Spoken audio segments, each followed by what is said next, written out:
তুমিতো জানাই এই কবিৰ আৰু একো নাই এটাই মাথো কামিজ তাৰো চিগু চিগু চিলাই কবিতা চিৰন্তন কবিতা মনন কবিতা জীৱন বিক্ষণ কবিতা নিজৰ সৈতে কৰা নিবিৰ সংলাপ কবিতা ভাষাৰ সম্প্ৰসাৰণ কবিতাৰ ভাষা হৃদয়ৰ ভাষা আমি জানো যে কিছুমান বিশেষ তাৎপৰ্য বিষয়ক একোটা দিৱসত বান্ধি সেই বিষয়টোৰ মহত্ব বা গুৰুত্ব বঢ়াবলৈ প্ৰয়াস কৰা হয় সেয়ে 1999 চনতে 21 মাৰ্চ অৰ্থাৎ আজিৰ দিনটোতে বিশ্ব কবিতা দিৱস হিচাপে ঘোষণা কৰে এটা বিশেষ সংস্থা ইউনেস্কোৱে আজি বিশ্ব কবিতা দিৱস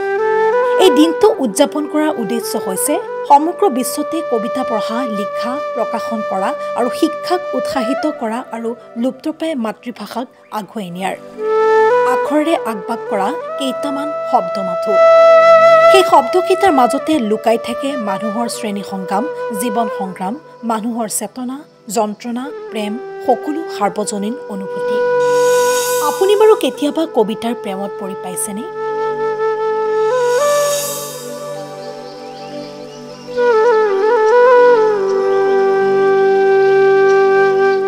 কবিতাৰ মাজেৰে নিজৰ আপোন সত্তাক বিচাৰি পাইছেনে কবিতা শব্দটোৱে মনলৈ এটা অবুজ শিহৰণ কঢ়িয়াই আনে কবিতাক প্ৰতিজন ব্যক্তিয়ে নিজৰ হৃদয়ৰ মাজত আবদাল কৰে কবিতাৰ মাজেৰে প্ৰত্যেকজন ব্যক্তিয়ে নিজৰ আপোন সত্তাক বিচাৰি পায়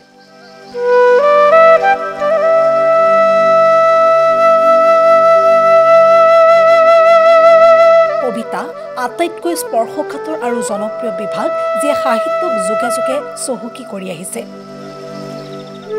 সমাজ দেশ গান সময় শতাব্দীৰ প্ৰত্যেকটো আলোড়ন ধৰি ৰাখিছে কবিতাই আচলতে কবিতা এটা পৰিধিবিহীন বিষয়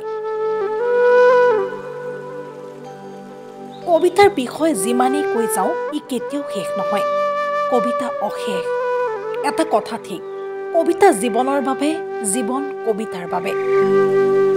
news desk report any Bharat 24